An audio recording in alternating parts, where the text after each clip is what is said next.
La puerta prohibida. La herencia oscura. Alejandro nunca conoció bien a su tío abuelo Alfonso. Era un hombre distante, solitario, que vivía en una enorme casa en las afueras de la ciudad. La familia hablaba poco de él, siempre con murmullos y miradas incómodas. Su muerte, en cambio, fue un evento inesperado que lo llevó directamente a las manos de Alejandro. El testamento decía claramente: dejo mi casa al único que tal vez comprenda lo que significa vivir en este lugar. Alejandro no entendía la extraña frase, pero agradeció la herencia. Después de todo, estaba desempleado, con pocas perspectivas de futuro, y la idea de comenzar de nuevo en una casa antigua, aunque algo deteriorada, no le parecía del todo mal. Cuando llegó a la casa por primera vez, se sorprendió por su tamaño y el estado de abandono. La mansión colonial parecía haber sido olvidada por el tiempo, con sus muros cubiertos de enredaderas y las ventanas llenas de polvo. Pero algo en el aire lo hizo estremecer, como si la misma casa estuviera esperando su llegada. Desde el primer día, Alejandro notó una extraña atmósfera dentro. La casa estaba fría, demasiado fría para la temporada. Los suelos crujían bajo sus pies y las sombras parecían moverse de formas que no debía. Pero lo más desconcertante era la puerta. Al final del pasillo del segundo piso, había una puerta de madera negra, maciza, con intrincados grabados que parecían antiguos. Encima, una advertencia escrita con una caligrafía apurada y desordenada decía: no abrir, nunca. Al principio, Alejandro pensó que sería una broma. Las casas antiguas solían estar llenas de misterios y supersticiones. Pero algo en esa puerta lo inquietaba. Cada vez que pasaba frente a ella, sentía una sensación de opresión, como si algo detrás estuviera observándolo. Algo que no pertenecía a este mundo. Las noches inquietantes. Los primeros días en la casa pasaron sin mayores incidentes, aunque Alejandro no podía sacarse de la cabeza la puerta del segundo piso. Intentaba convencerse de que era solo una parte más de la casa, pero la sensación de que escondía algo no lo abandonaba. Incluso en sus sueños, la puerta aparecía, siempre cerrada, pero irradiando una presencia oscura que lo hacía despertar sudando frío. Las noches eran lo peor. La casa crujía y susurraba como si fuera un ente viviente. A menudo, Alejandro escuchaba ruidos extraños, golpes en las paredes, pasos que resonaban por los pasillos vacíos y, lo más perturbador, una especie de susurro apagado que provenía del segundo piso, justo detrás de la puerta negra. Intentó convencerse de que eran simples ruidos de una casa vieja, pero en lo profundo de su mente sabía que había algo más. Una noche, después de semanas de sentir esa creciente opresión, decidió explorar más a fondo la casa. Llevaba una linterna, aunque no estaba seguro de qué esperaba encontrar. Recorrió los cuartos llenos de polvo, abrió cajones y armarios olvidados, hasta que encontró un baúl viejo en el sótano. Dentro, había documentos antiguos, cartas, y lo más importante, un diario. Era el diario de su tío abuelo Alfonso. Las primeras páginas del diario hablaban de la historia de la casa y de cómo había pertenecido a la familia durante generaciones. Pero lo que llamó la atención de Alejandro fue una entrada escrita con una letra temblorosa y casi ilegible: la puerta. Nunca debí abrirla. Desde ese día, nada ha sido igual. Las voces, las sombras.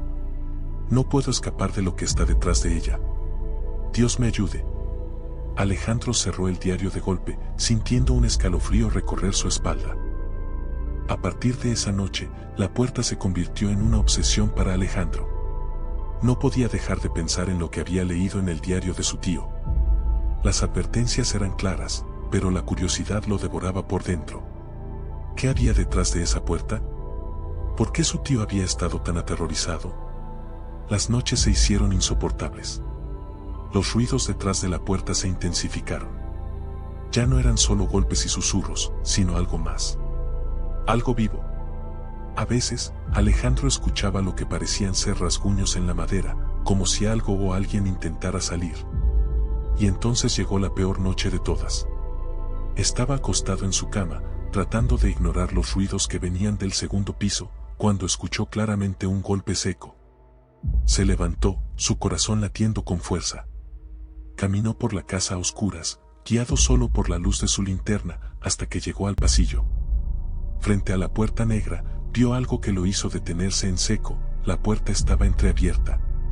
No mucho, solo unos centímetros, pero lo suficiente para dejar escapar un aire frío y nauseabundo que lo envolvió al instante. Alejandro sintió que el mundo se detenía. Sabía que debía alejarse, pero algo lo empujaba hacia adelante. La curiosidad y el terror se mezclaban en su pecho, haciendo que su mano temblara mientras alcanzaba la perilla de la puerta. Alejandro abrió la puerta por completo, dejando que la luz de su linterna penetrara en la oscuridad más allá.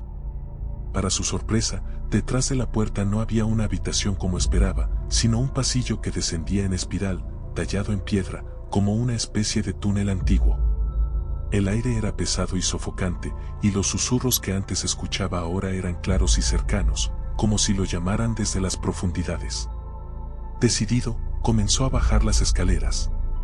Cada paso que daba hacía eco en las paredes, como si estuviera descendiendo en las entrañas de la tierra. La linterna temblaba en su mano, pero no se detuvo. Sentía que algo lo arrastraba hacia adelante, una fuerza invisible que lo empujaba hacia el abismo. Al final del pasillo, llegó a una sala circular.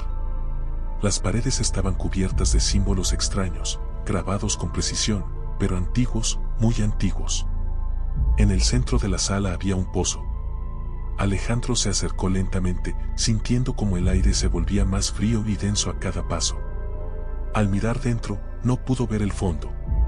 Solo había una oscuridad infinita, un vacío que parecía devorar la luz. Y entonces, las voces se hicieron más fuertes. No debiste abrir la puerta, decían, ahora, ya es demasiado tarde. Desde el momento en que Alejandro abrió la puerta, su vida se transformó en una pesadilla. La casa, que antes le parecía solo extraña, ahora se sentía viva, con una voluntad propia, y esa voluntad era oscura. Las sombras en los rincones ya no eran solo sombras, sino entidades que lo observaban con ojos vacíos. Los espejos reflejaban una versión distorsionada de él mismo, como si estuviera cambiando, deformándose en algo no humano. Los ruidos se volvieron constantes, pero lo peor eran las voces. Susurros, gritos, llantos. Alejandro no podía escapar de ellos, ni siquiera cuando salía de la casa. Lo seguían a donde fuera, susurrando promesas de sufrimiento eterno. Sabía que había desatado algo que no debía haber sido liberado. Una noche, mientras estaba sentado en el salón, sintió una presencia detrás de él. Se giró lentamente, y lo vio. Una figura alta, delgada, con una piel pálida y estirada, como si estuviera hecha de cera. Sus ojos eran dos pozos oscuros, y su boca se torcía en una sonrisa grotesca. No era humano. No podía serlo. El ser lo miró, y Alejandro sintió como su mente comenzaba a fragmentarse. La cordura de Alejandro se desmoronaba. Apenas podía distinguir entre el día y la noche, y la casa se había convertido en una prisión viviente. Los espejos mostraban cada vez más su transformación, su piel se volvía pálida, sus ojos estaban hundidos, y su cuerpo parecía más frágil. Era como si la vida misma se estuviera escapando de él. Desesperado, intentó abandonar la casa, pero cada vez que lo hacía, algo lo traía de vuelta. Los pocos amigos que aún tenía lo evitaban, y en el pueblo, corrían rumores sobre la maldición de la casa. Alejandro estaba solo. Finalmente, un día, las voces lo llamaron de nuevo. Esta vez, no pudo resistirse. Bajó al sótano, cruzó el pasillo y se encontró de nuevo frente al pozo. Las voces eran ensordecedoras ahora, un coro de lamentos que lo arrastraba hacia el abismo. «Es hora», susurraron. Alejandro se acercó al borde del pozo.